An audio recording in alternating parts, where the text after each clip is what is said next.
Hey, Jeff. Thanks, buddy. Hey, You've come Warren. in to moderate again. It'd be good to hear your dulcet tones. My dulcet Frosty. tones. Well, Frosty. it is another Color Space Cadets. And we're graced, of course, with Warren and Kevin. We also have a dear friend, Mr. Robbie Carman. Hello, Robbie. Hey, everybody. Glad to be here. I've been following these with a keen eye. I'm very honored to be on one and talk about some health stuff, something that's really near and dear to me. Speaking of health, we've got somebody who's not here, who was going to be here. Rebecca let us know like 4 hours ago, she was under the weather. So in some ways, this is really a great little tie into this. We're going to talk about 4 big things today: eye health, back and RSI, sort of the furniture you have, fitness in general. But I kind of want to just pivot one thing quickly, just in this real informal pub talk sort of style. When do you know it's time to call out the day and that you're sick? Because Rebecca pulled the right trigger. And since this is about health, anybody have any feelings on that? Yeah, Jeff, can I just say one thing? I know Yes, a lot sir. of people know Robbie, but some people might not. Robbie, just want to do a quick little intro about what you're about and where you are. Thanks, buddy. You're dead on. Let's actually do it around the board where we each could say where we are and a little bit of clients or the like. But let's start with Mr. Carman. Yeah, thanks, guys. So my name's Robbie. I am the owner and lead colorist of a little small company here in the Washington, D.C. area called DC Color. We do mainly broadcast work, but we run the gamut from promos and political ads. Obviously, being in DC, that's a big thing, doing politics stuff. And over the past 4 or 5 years, we've had a real big focus on HDR post-production. Our audio component of our company called Odd House Audio. We were both certified by Dolby years ago as 2 of the first facilities outside of New York and LA to be certified as Dolby Vision, Dolby Atmos facilities. So I've been really kind of focusing on that a lot. And then in my abundant spare time, I've always kind of been a explainer teacher, kind of like you guys. And I've written a lot of books, done a lot of online tutorials. And yeah, it kind of keeps me balanced, kind of talking about color, training people on, color correction tools, and then actually doing the creative work. Robbie and I might have even written a book together once. That's true. We did do that once. once with book writing's enough, man. It is like the least favorite. Who reads anymore? Speaking of items in general, just in case the audience isn't familiar, Mr. Shaw, please introduce yourself. Hi, I'm Kevin. I'm based in London at the moment. So I haven't been traveling as much since COVID hit a couple of years ago. And yeah, I'm a bit of everything. So colorist is my main title, but I do a lot of consulting.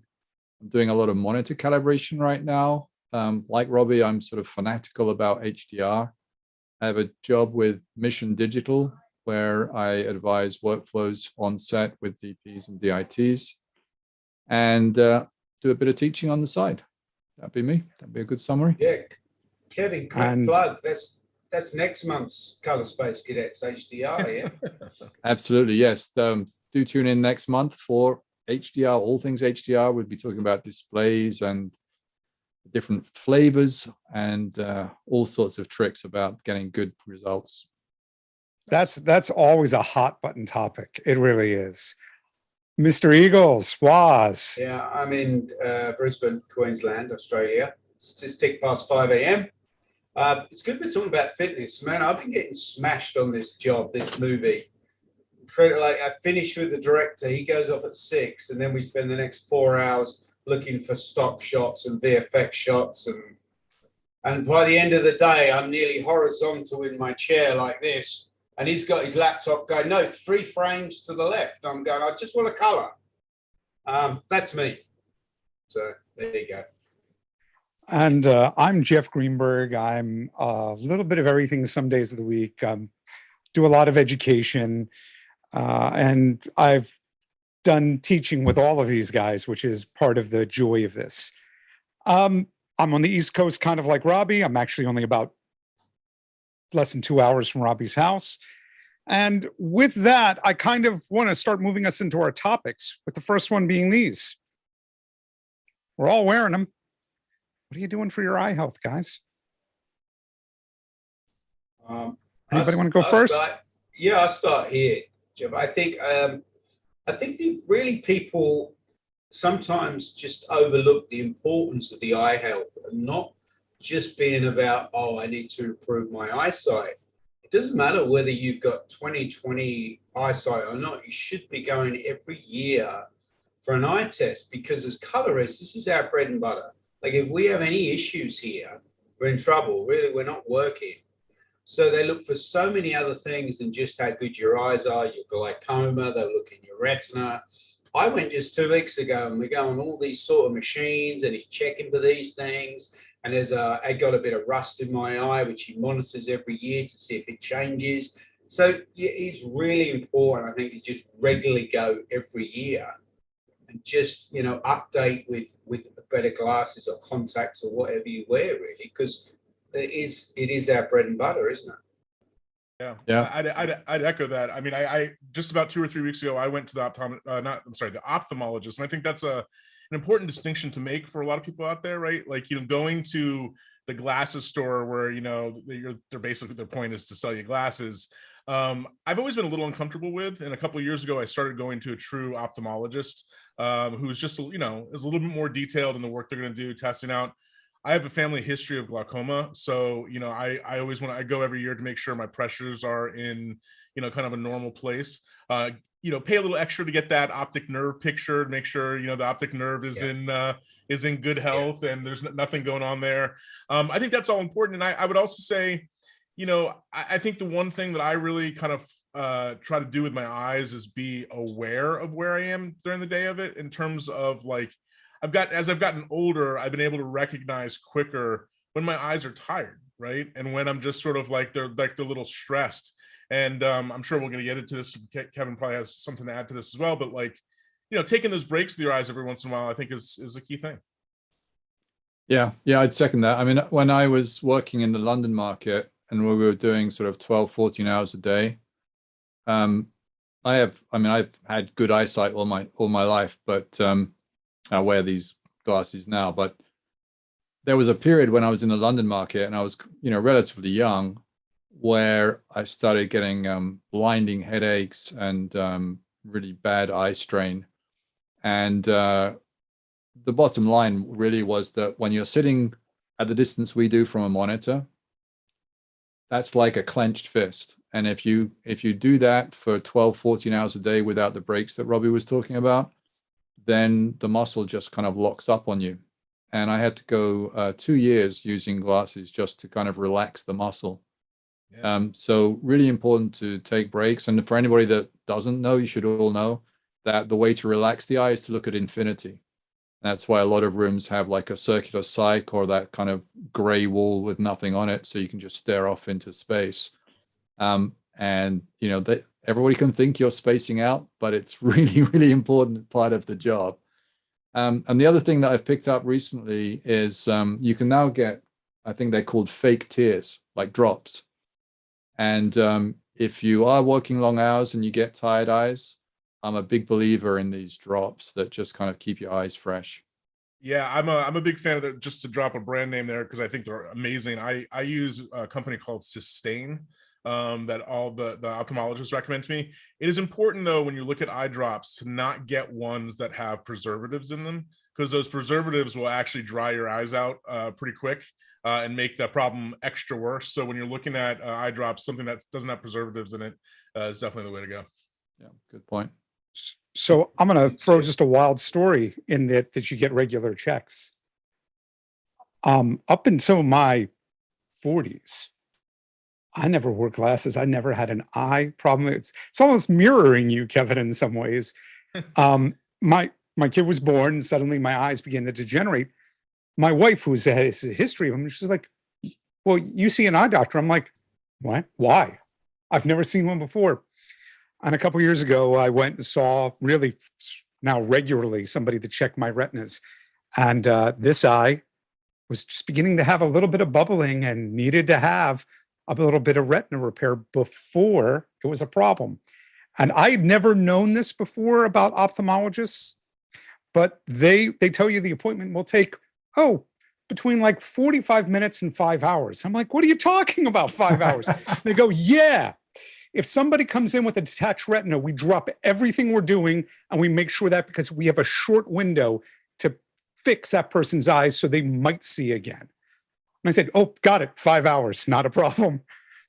Jeff, actually, I was at the ophthalmologist for a long time a couple of weeks ago because I was seeing an assistant and then finally the doctor.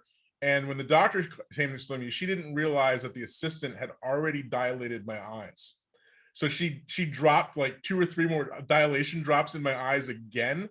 And it hit me all of a sudden where I was like, I can't go anywhere. I cannot see a thing. And so I sat in their office just like chilling. It's like I called my wife. I'm like, hey, babe, you either come get me or I'm going to be a while because I can't see anything right now. If he had dilated eyes, you must have looked really attractive then, Robbie, because isn't that one of the things they say? Bug it out.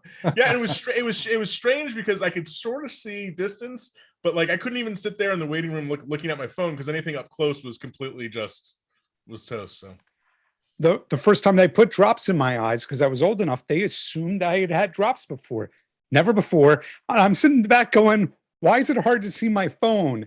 And only then did I realize it was going to cause a problem with focusing. I'm trying to take breaks pretty much with a Pomodoro timer. I try to work about 25-minute stretches and then make myself physically change position and refocus my eyes. And I think that's a really nice spot to talk about moving from eyes, unless Waz, something you want to add in there. I wanted to move us towards repetitive stress injuries a little bit. First, have any of you guys had one? Dealing with it right now. Yeah. What's going on, Robs? Yeah. So, for a long time, I just kind of didn't do the things that I was supposed to do, stretch, take breaks and, pull the 14-hour sessions and sit in bad chairs and bad desks. And over the years, I've developed some, neck and particularly shoulder problems. And in the past couple of years, that's turned into 2 main problems that I've had. One is something that a lot of people in our industry have and might not realize what it is, called upper cross syndrome. That is where your lower trapezius is pretty weak, your traps are pretty tight, your chest is pretty tight, and it's caused by your head kind of being out in front of your body, basically poor posture. And then also that has kind of exacerbated itself into something called thoracic outlet syndrome here in this shoulder right here, where the nerve is actually impinged going down through my shoulder. And so it's really strange when my hands are on the control surface and I can't feel like the first 3 or 4, my fingers right here on the knobs at all.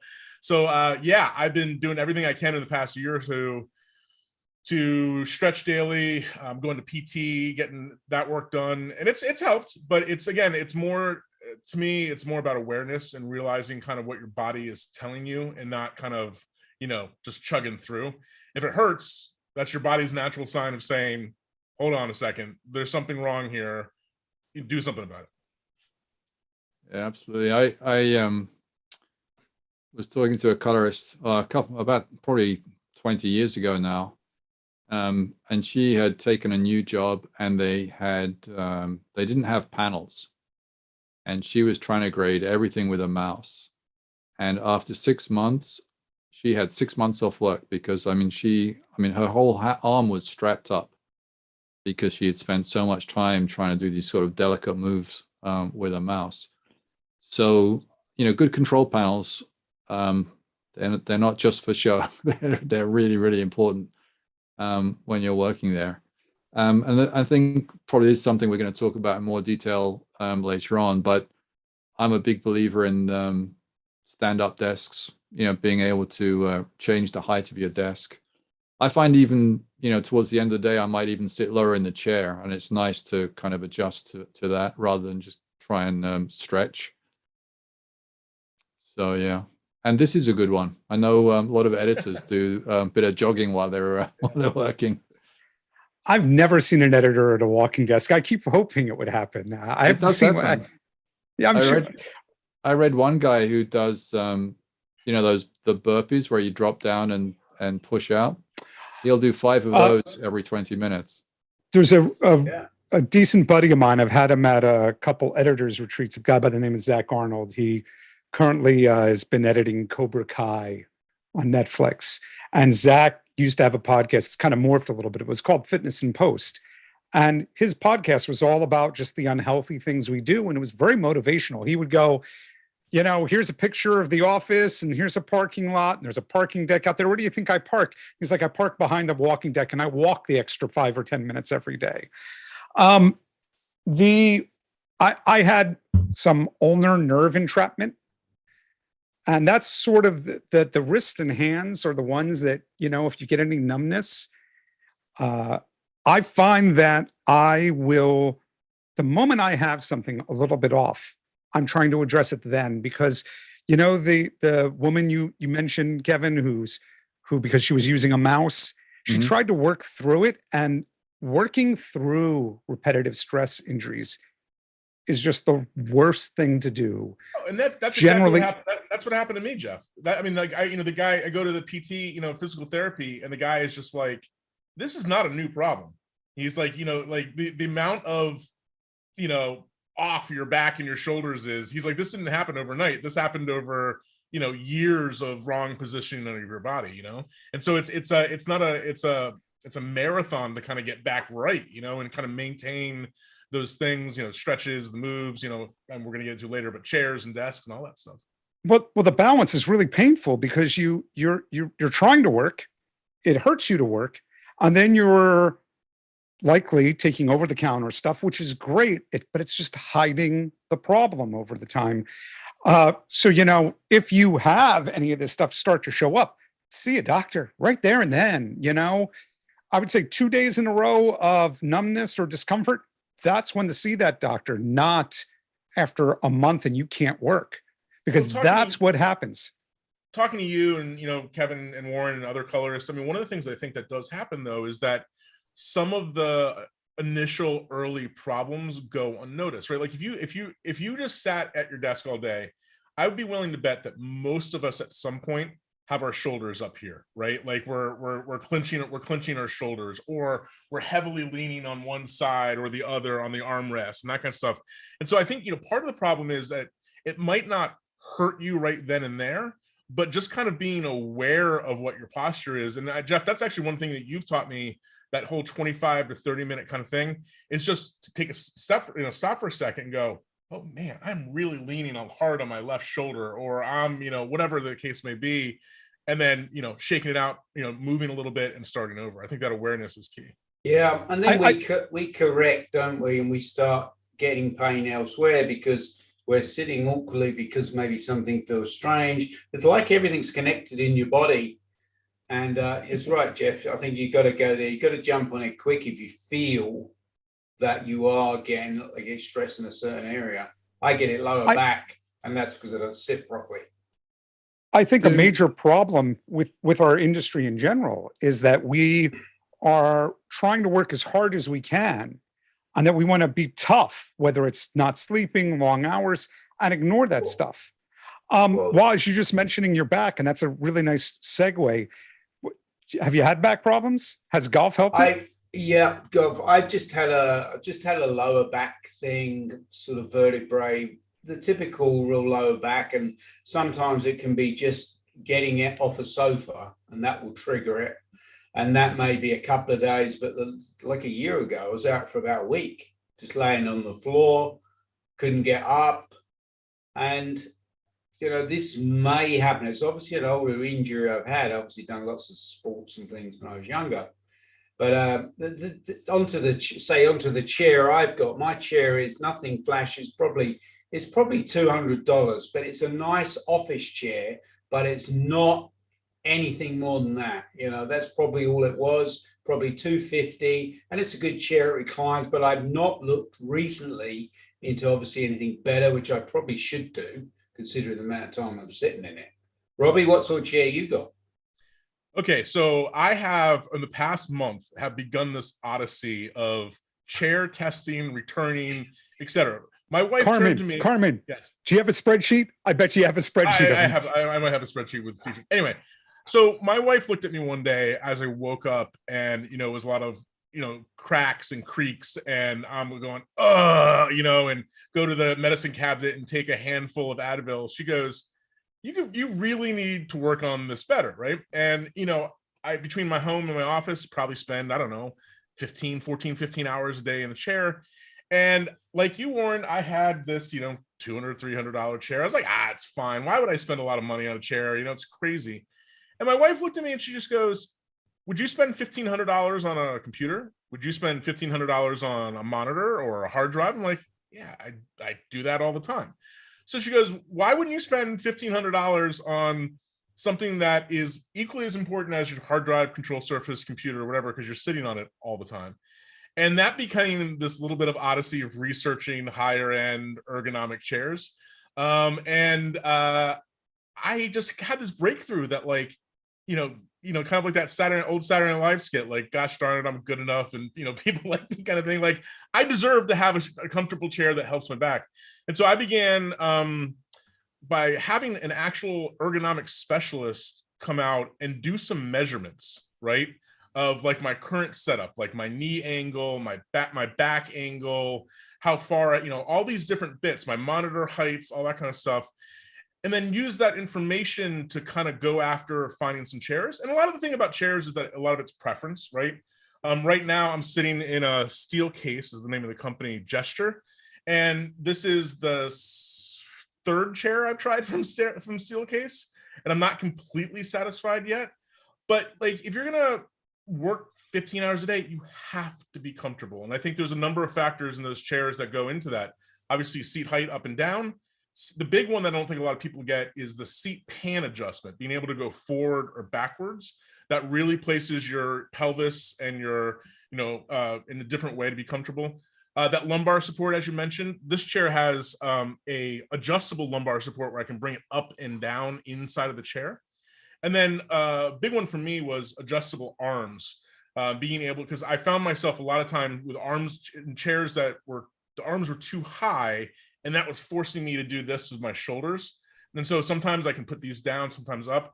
I would just go out, I would just urge people to test, obviously the Herman Millers, the steel case, there's a lot of ones out there, but man, I think having the right chair is, what is the dollars? I'm going to throw the piece in there. Go look at like what proper ergonomics look like. If you can't afford to have an ergonomic specialist come in for whatever reason, go take a look online about some of the ergonomics, about like where your monitor height should be and stuff, and just set up your room better. With that being said, Robbie, I ended up for like a month taking the armrests off my chair to stop me from leaning on them. Yeah. And, I think it's not just the chair too. I mean, I learned a lot from doing this ergonomic study about things like monitor. I had, it used to be, talking to the person that did the work for me, I always thought that your monitor heights were kind of supposed to be like the top of the monitor is kind of eye level, right? It's like, well, no, it used to be that way when we were dealing with 15, 17-inch monitors, right? But now as monitors have gotten bigger, some of those positions have changed, right? The one in our industry that I'm always flummoxed by how people can do it. And I don't see that many colorists doing it, but I see a lot of editors doing it, is having their picture monitor, their reference monitor off to the side. Like that one bugs me, like that constant like neck turn. Like your goal should be to just stay square all day long and just be doing that. And actually to that end, I moved my scope monitor, like my window that had my scopes on it, from over on the side. I bought a little strip monitor. It's about 16 inches wide, like a rack width wide, 1920 by 360, and it goes right under my reference monitor.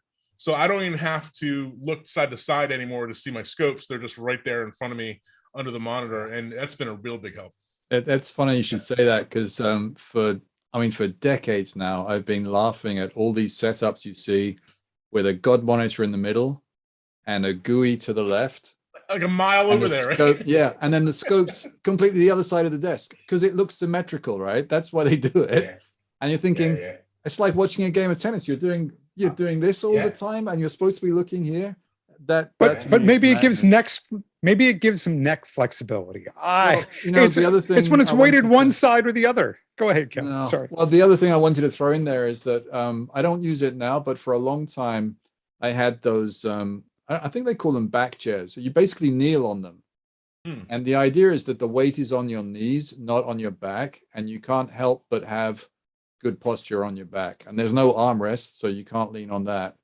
And they're really great to get on and off of because you just kind of literally walk onto them, and then they just sort of take your weight. So I'm a big fan of those. The only reason I'm not using it now is that they're quite tiring because you've got no support basically. It's like similar to standing the large ball, phase that people went through for a while. One of those big like yoga balls that you would sit on. It's got that same sort of, you have to do active core work to stay upright. Exactly. And that's what gets you really tired. The only problem I've ever heard with those, Kevin, is that they tend to stretch your knees a little bit. And if you have any knee problems, they may not be the best choice for people. Anecdotally. That may be true. I mean, I was thinking when you guys were talking about chairs and posture and repetitive strain in syndrome, we were much fitter back in the days of film and telecine, right? Because first of all, we had to get up every 20 minutes, or half an hour, whatever it took. You had to get up and change the film. So you had to get up out of your chair, you had to walk, and then you had to lift these pretty heavy film cans. I mean, those, move a whole feature around. It's some pretty heavy stuff. So we were much more active in those days. And one of the, I remember when I started using software, that I used to invent the need to render, right? And I used to say to the clients, oh, we need to take a render break. Let's go and get a cup of tea or something. And the idea was just to get them to I mean, machines don't really need to render these days, but I still kind of use that excuse that we need to take a break because you had it naturally in the film days. You got to the end of a segment and you would have a natural break. But now it's full on and you really owe it to yourself to kind of enforce these breaks, whether you do it with a timer. It's so important. Warren. I just want to add before we talk about breaks. So obviously a lot of people here are watching are freelancers. We're freelancers. There's a lot of newer shops opening. So now as a freelancer, do we arrive with our monitor, our control surface, our chair, and our stand-up desk? And go, well, Just I'm here get for a my box. 4 Just hours. get a box truck to move it all around, right? Just I'm put it here in for a my van, man. 4-hour session. Do you mind if I just rearrange your whole thing? And that's a hard one. But I think there are little things. Let me come back to that in 1 second. I think just to tell Kevin one thing that's funny about his anecdote. The facility that we recently moved about 2 years ago to a new facility, and I was joking with my partner Joey about how in the old facility the machine room was literally as far away from my color suite as you could possibly get on the floor. So like every day I would get thousands of steps, walking back from the suite to the machine room to plug in a drive and whatever now. And now in the new facility, the machine room is literally just open the door, take 3 steps, across the hall, and I'm in the machine room. My steps are significantly down because I don't have to walk all the way into the machine room. But Warren, I was going to say there's a lot of things I think you can do to make non-ergonomic situations like a little better. Like you were talking about your lumbar earlier and your lower back hurting, right? Something as simple as taking a little bit of a pillow, a rolled up towel, something like that, and just kind of, you're not in a great chair, just tucking that down in there, right? yes. I think there's things, the big one that I found that has been a huge help every once in a while is as a footrest, like changing the angle of my pelvis to the chair and just getting my feet up a little bit really does relax like my hips and all that kind of stuff too. So I think there's a lot of little things you can do to get stretched out. But you're right, it is kind of funny to think about all the stuff freelance colorists have to bring with them these days. the old adage that smokers would always get a break, the least healthy thing you could do would guarantee, like, yeah, man, I need to take like and I've heard a lot of editors at very least talk about that as a great way to think through what they were doing, keeping themselves focused and the like. It's kind of a weird throwback, Kevin, that, you talk about those old days and that we were a little healthier, whatever way we were going to do it, than we are now. We mentioned chairs. Let's talk about desks and other hardware. Is there anything special along those lines? And I'll just do that. I'll just do my magic trick there. Here's my magic trick on the desk front. Well, Jeff is disagreeing. I wanted to say one more thing about chairs. Chair or desk? Jeff's gone down to the basement. That's a good. I wanted to say one more thing about chairs. I think there's one thing that especially here in the States, I don't know about in Australia and the UK, but there is a gigantic market for refurbished, used ergonomic chairs, right? So like if you're scared about having to go like, oh man, I can't spend $15, $16, $2,000 or whatever on a chair, take a look and see if there is places that do refurbs. Because a lot of times what happens is huge companies will do like the lease chairs for 2 years or whatever, and then they sell them back to these refurb companies, and you can practically get a brand new high-end ergonomic chair for half the price. I did that recently at our office for some conference room chairs. And it was amazing. I got high-end Herman Miller chairs for half to a quarter of the price. So that's another option that's available out there. Good call. Thanks. So what other hardware do you have to help you stay healthy like that, Kev? Well, so my desk, it's a funny story. So I'd never really bothered with desks. Over the course of seeing lots of grading suites, probably the best suite that I remember was in New York with John Dowdell. And he had a desk built that didn't slope up, it sloped away from you. And that was pretty cool because at the end of the desk, the monitors were at 90 degrees to the desk, which meant that your hands are in a resting position pointing downwards. And I thought that was fantastic. But when I went to the BBC, and I had to build, I built about 40 rooms. So we were building a lot of rooms. And we had, pretty big desks, and I built all the edit rooms the same as the grading rooms, complete with the strip lights and the backlights and things like that, which they absolutely loved. And I had one complaint one day, and it got me into a lot of trouble because one of the colorists complained that the desk was the wrong height.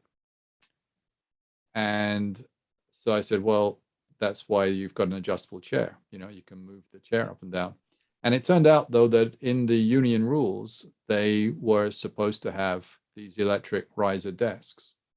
Now, most of the rooms did have the desks because we had inherited them, but I hadn't thought strongly about it that they all needed to have them. And so we put them in. And I've got to say they're brilliant. And I have an electric riser desk now at home. It's on 2 levels, so the monitor goes up and down, and the desk itself goes up and down. So that means I can work standing. It means I can always set the monitor so that I'm not, looking up into space, because that can just do your neck in. Yeah.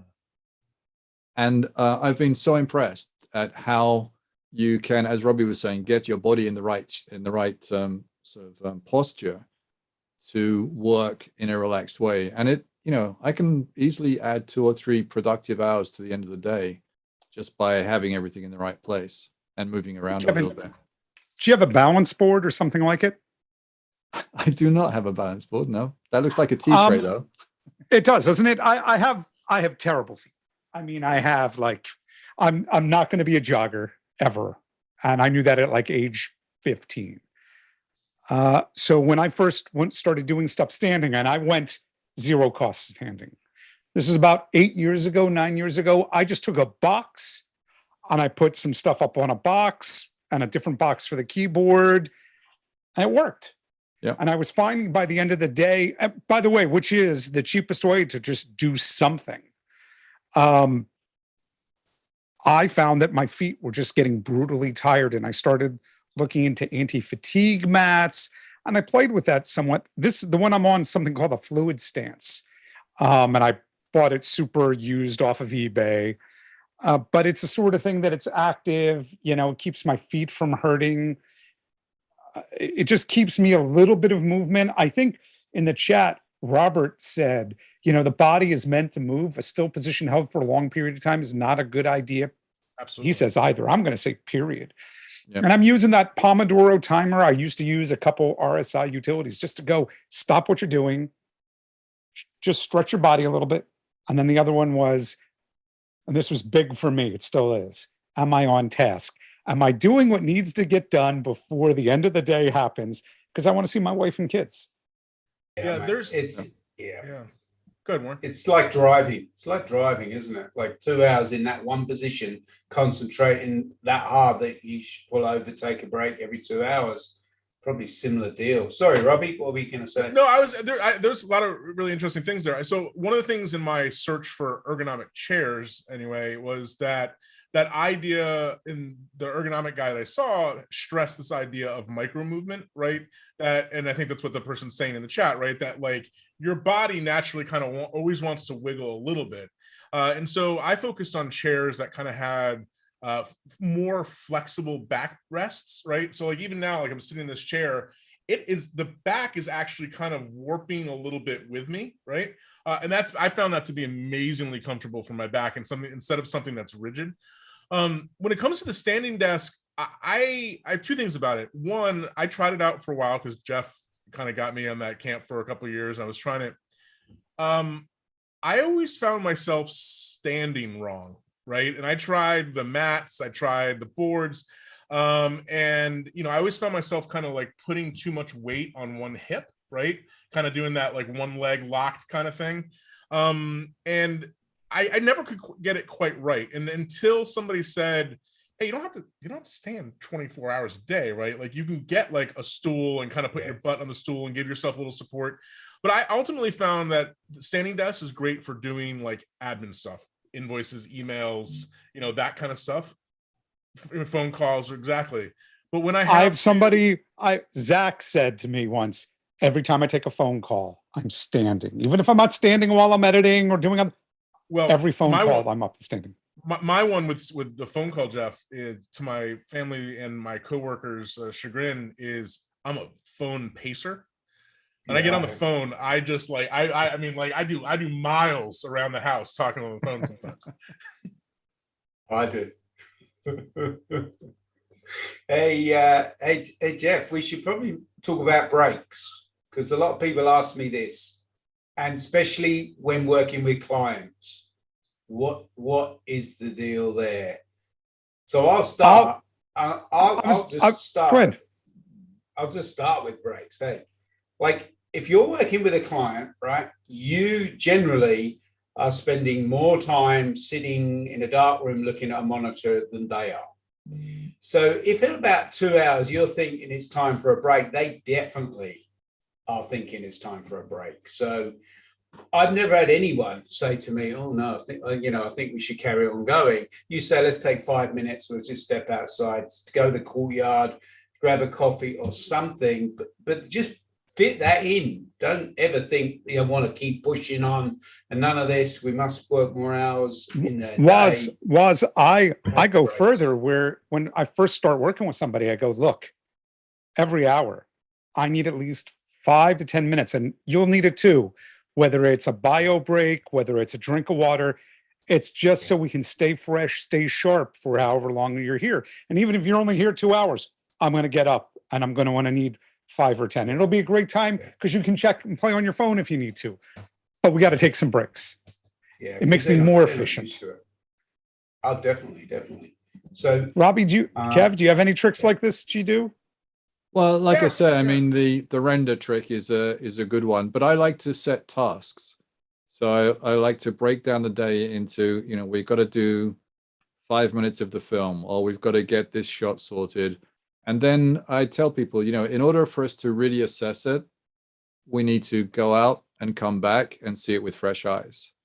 And so I build the breaks in not just as health breaks, but it's an important part of the grading day, especially if you're doing long hours.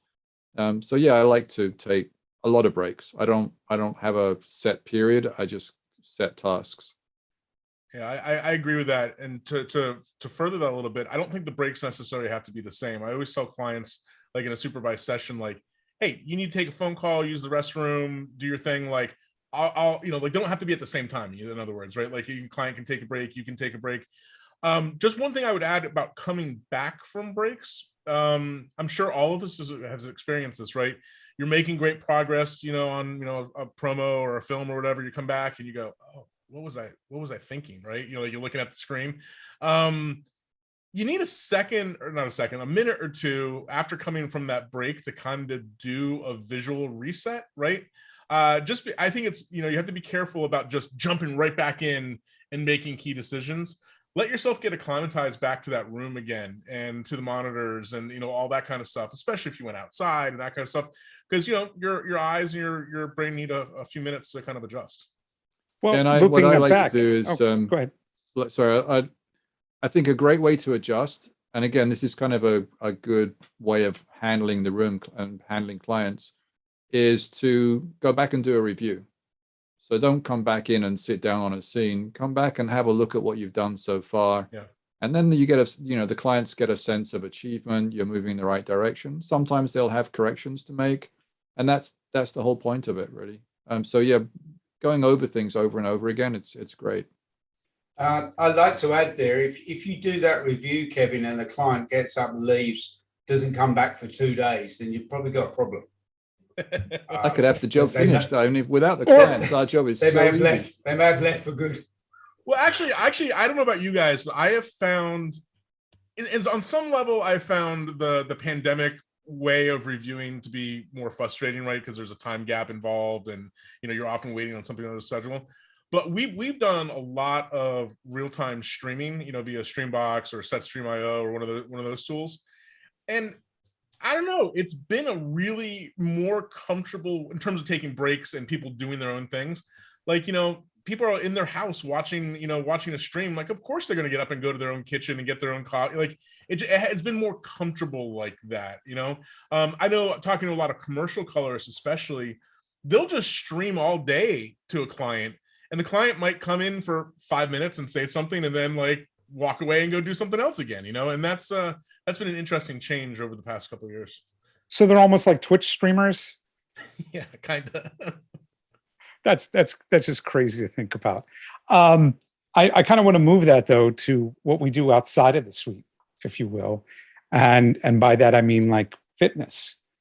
Whether it's little things, big things, which you run into problems with. Robbie, you talk about you spoke about your golf game and getting out to the golf course a little bit. How often are you walking a week?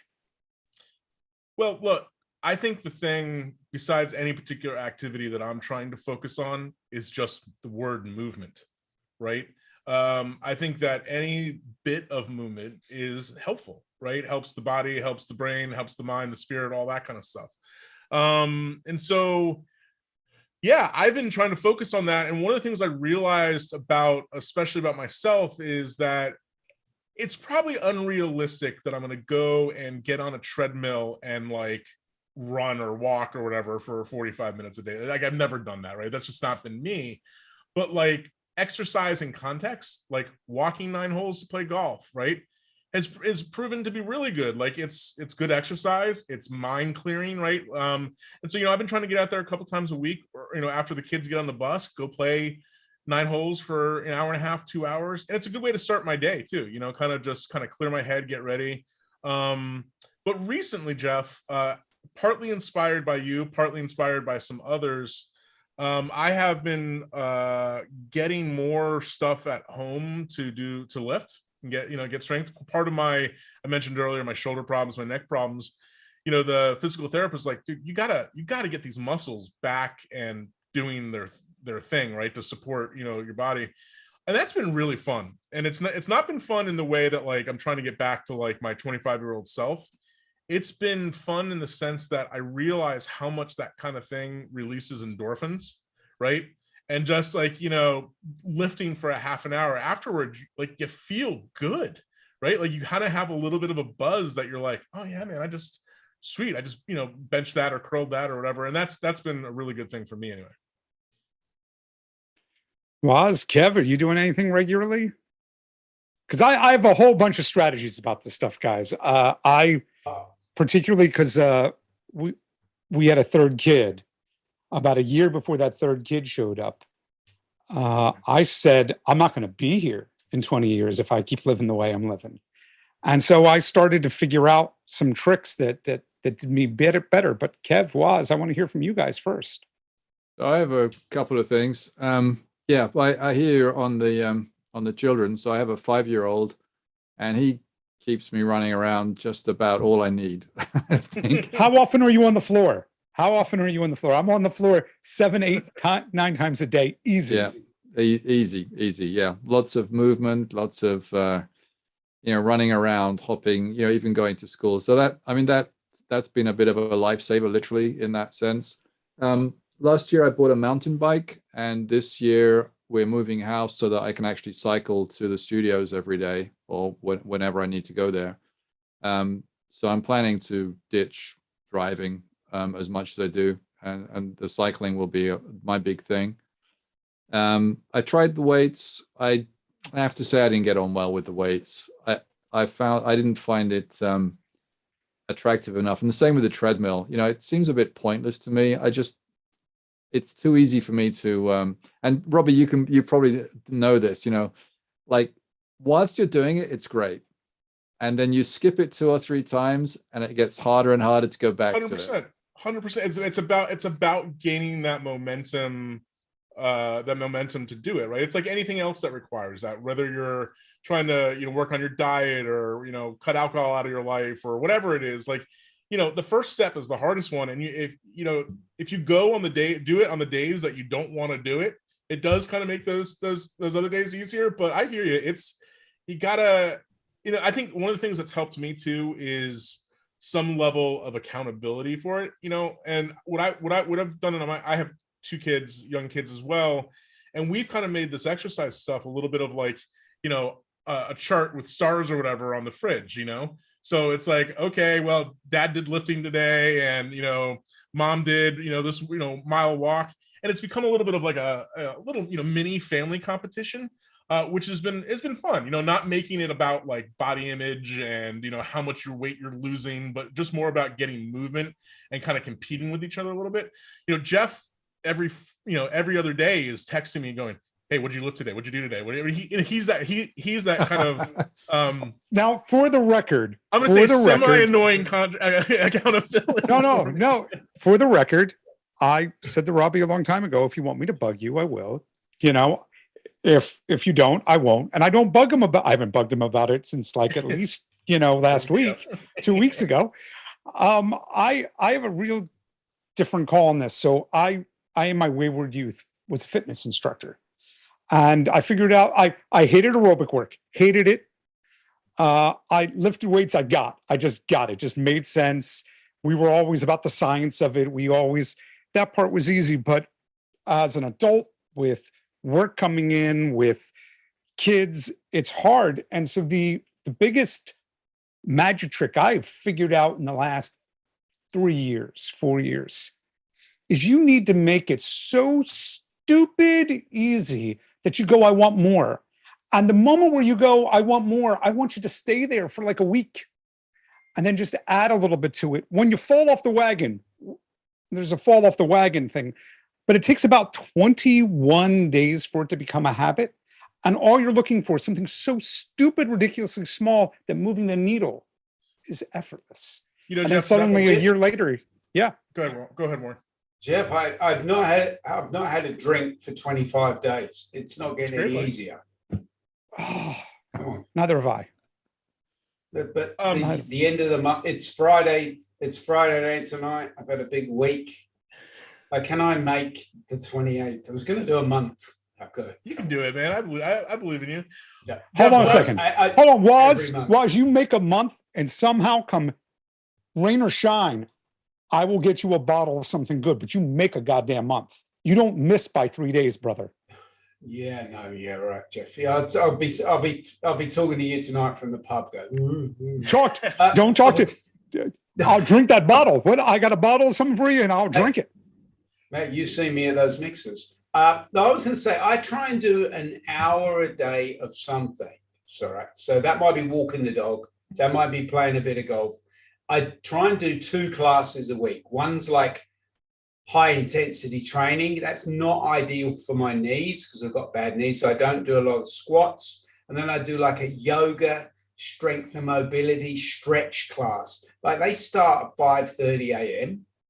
Right. So it's pretty, but you got to go early if you can then, because I'm not working at my home base. But then I've been going on public transport. So I walk to the ferry. I then have to walk a bit, get a bus. I find that quite relaxing as well. Listen to a bit of music, podcast, whatever. So an hour of something every day, and I might not always get there. That is like a goal that I try and set.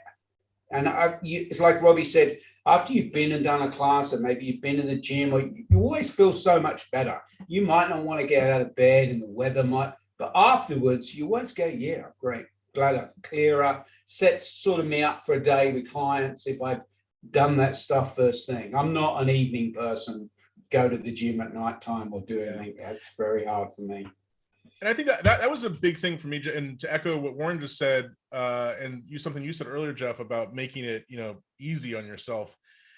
I'm sure I'm probably like half the people watching where you have like that $10 gym membership that you've had for like, 5 years, and you've stepped foot in the one place, but you're like, it's only $10, right? The thing I realized was that bringing some of this home was one part of the step, right? But like I had this big difference in my use of it when everything was kind of like, in the garage or in the basement, or whatever. I'd be like, I'm not gonna go down there and do it, right? So I moved things upstairs to like our family room, right? And I did so in a way, like instead of having, I'm not like big Olympic plates or whatever, but I got like adjustable dumbbells, right? I got a bench that can actually fold up and like kind of go under the couch, right?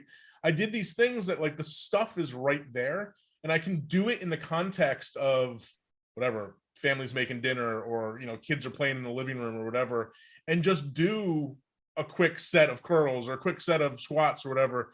And I think that's helped me for sure. I think the one other thing too is that like it's not, when I was in my 20s, like Jeff, like you, I was really big into powerlifting, right? I benched 400 pounds, walked around like, where's the gym, To me now, it's just about doing something. It's not exactly the gym. It's not about, being Arnold Schwarzenegger. It's just about, listen, man, I'm mid 40s, like I want to try to be around for a lot longer, and getting fitter is a big part of that.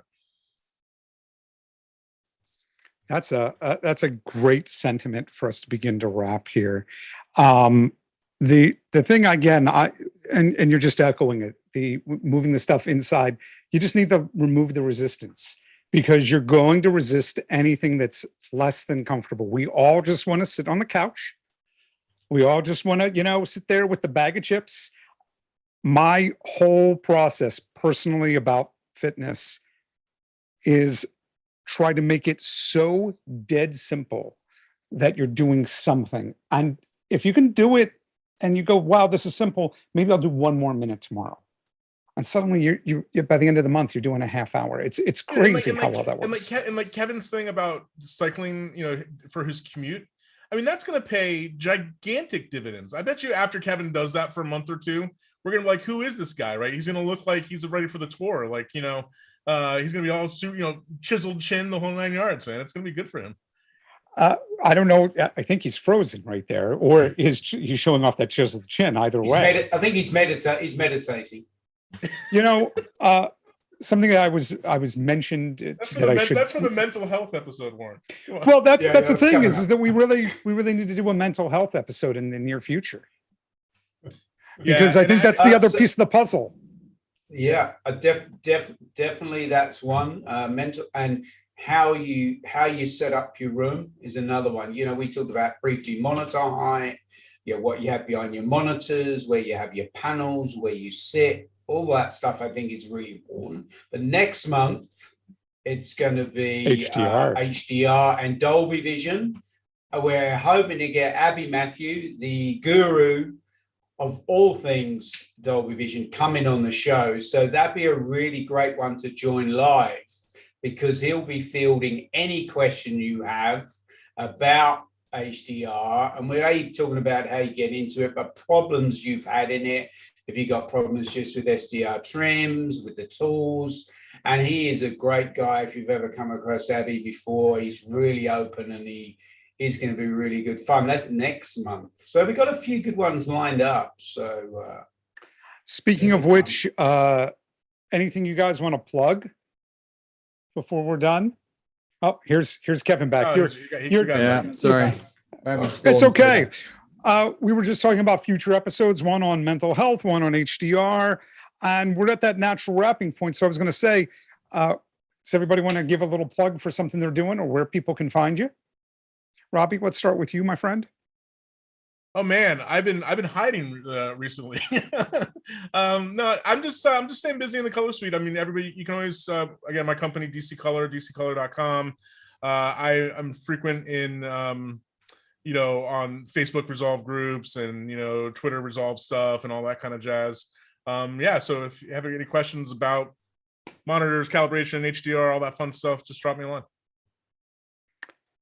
Kevin, you've changed your background, so we've got to go to you. Sure. So yeah, anybody can contact me at Final Color. So Kev's at finalcolor.com. That's the best way to reach me. I'm doing a lot of private classes right now, but come May, June, we're going to start up with the open classes with some taster classes for our tasters, and then the full-on 2 to 3 days. I'm looking forward to traveling again, probably in about 6 months' time. And for those that don't know, I'm also working now at Mission Digital, where I'm doing a lot of consulting on set with DITs and cinematographers.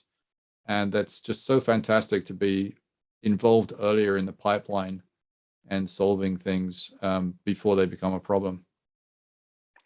Waz, cool. Tell us, yeah. Tell us what you're up to, where people can find you. Yeah, you can get me at Warren Eagles on most of these social platforms, on Instagram and those sort of places. We are planning, we're calling it Deep Dive May Training Month, where we're going to be running 4-hour shorter sessions at $99. We're hoping to get all the iColorist guys and maybe some guests just to come on. They can either run 1 4-hour session, and they can run it in a couple of different time zones, or they can run 3 or 4. It's just a month where people can focus and see a number of listings. So that's something new we're trying this year as we sort of transition back to the classroom, hopefully in the probably the third quarter. And I'm Jeff Greenberg. I can be found at Film Geek in most places, and I too will have some sort of tasting deep dive class in May. I haven't figured out what yet. I'll have to confer with some bigger brains than mine. Maybe these 3 guys here to figure out what's the low-hanging fruit that would be interesting. Guys, this has been Color Space Cadets. I can't wait for the next one on HDR. I got to tell you, just even be a fly on the wall for that one. Sounds like it's going to be amazing. For these items, just so everybody knows, they're found in, of course, your favorite podcast directory, and you can go to iColorist where you can find the RSS feeds as well as other free materials. Robbie, it was such a joy to see you like this. We're going to talk tomorrow anyway, but of course, I'm just sorry we can't go out for a non-beer. What's the non-alcoholic beer? Athletic. Athletic Brewing Company. Warren, I was going to say I'm on that same kick, and if you're craving a beer, anyway in the States anyway, there's an awesome company, Athletic Brewing, that actually makes good tasting NA beer if you're ever having that crave without cheating. They are really good, aren't they? I did it last year as well. I did 2 months. I did 2 months last year, and there's some really good alcohol-free beers now. If you've not been there for a few years, and I know there were some dodgy ones a few years back, these are really good and low calorie, low carbs, good. Well worth it. We'll have to do a Color Space Cadets on fine libations, maybe for the holidays. I think that's a great idea. Let's make a date for that. Let's make a date for that. Thanks for having me on, guys. It was a fun talk. Thanks, Robbie. Yeah, hopefully we can do it again sometime soon. That's cool. Thanks buddy. for everybody Thanks for coming attending. on. It's And 3:00. It's exactly 1 hour. Gentlemen, have a wonderful rest of your day. Warren, I don't know whether you're going to go take a nap, but it's beginning of your day down under. Have a wonderful day. Tell us how the future is at some point. cheers, buddy. Thanks, Jeff. Here's everybody. Kevin. Thanks for showing up. Stay safe, Thanks for guys. watching live.